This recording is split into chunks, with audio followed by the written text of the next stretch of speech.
Accounts of corporal punishment in schools during the post-war decades frequently illustrated the extent to which discipline was regarded as an integral part of everyday educational life. Excuses for incomplete assignments or unsatisfactory examination results were occasionally offered, though they were seldom successful. A pupil might explain that his homework had been completed, but inadvertently left at home in the confusion of preparing for school. Such explanations, however, rarely met with acceptance. Equally uncommon were attempts to avoid punishment for poor examination performance by pleading insufficient time for revision, as few boys expected such arguments to receive a sympathetic hearing. Masters were generally considered unlikely to excuse one pupil when others faced punishment for the same offence.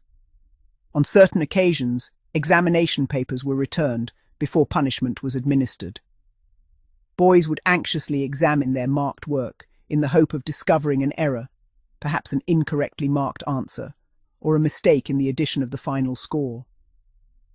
When such inaccuracies were identified, the number of strokes imposed was sometimes reduced. In these instances, many masters appeared fair-minded and willing to acknowledge their mistakes. One incident from my second year at school remains particularly clear in my memory. An English master, known among the pupils for the remarkable speed with which he administered the slipper, summoned 6 boys, myself included, to the front of the classroom at the start of a lesson. He announced that each was to receive 3 strokes for failing to complete spelling corrections. Whenever a spelling error appeared in written work, the incorrect word was underlined in red ink and marked with a capital S in the margin. The pupil was then expected to discover the correct spelling and write the word out several times. Among the 6 boys was one who had previously been punished for copying homework. As we stood beside the master's desk awaiting our turn, he produced his exercise book and explained that he had completed the corrections at the back of the volume. After examining the work and confirming the explanation, the master instructed him to return to his seat. The remainder of us stepped forward in turn, bent over the desk, and received the prescribed punishment. Another unusual episode occurred during my third year.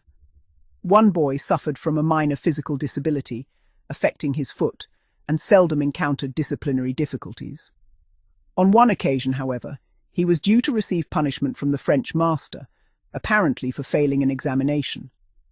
The boy protested that, owing to his condition, the master was not permitted to administer the slipper. The teacher appeared momentarily uncertain, before deciding instead upon an alternative punishment consisting of additional written work. Whether some arrangement had previously been reached between the headmaster and the boy's parents was never made clear, though one might have expected the staff to have been informed if this had indeed been the case.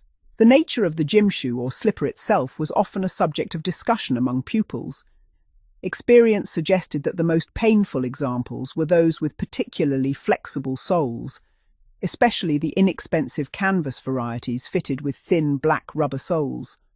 Such footwear behaved almost like a strap, bending upon impact before snapping back with considerable force. This flexibility appeared to increase both the sting and the sharp cracking sound produced on contact. The sound itself formed an important part of the experience. A forceful stroke created a loud report which echoed throughout the classroom and undoubtedly heightened the apprehension of those awaiting punishment. In many schools, silence was strictly maintained during such occasions, making the sound seem all the more pronounced. Thin classroom walls occasionally enabled boys to hear punishments being administered in neighbouring rooms. The most effective gym shoes were generally regarded as those with light canvas uppers and thin, supple soles. Some masters modified them by cutting away sections of the upper canvas in order to improve their grip and increase flexibility.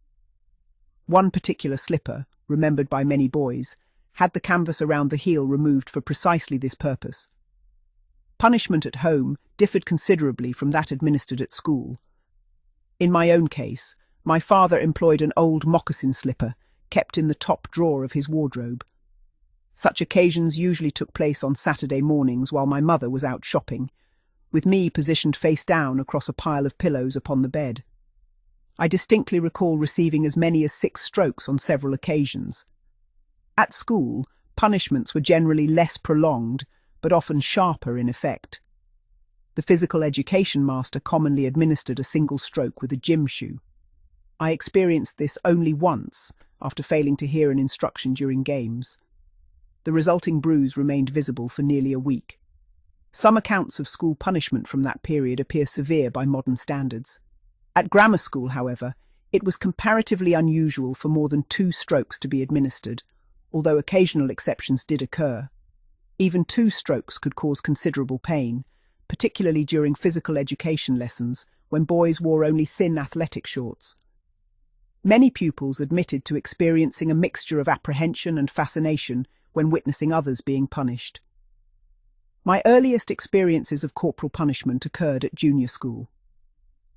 On one occasion, a female teacher administered 2 comparatively mild strokes with a slipper, causing little discomfort.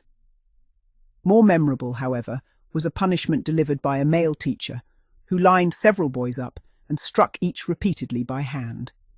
Even so, this was generally regarded as far less painful than the slipper itself.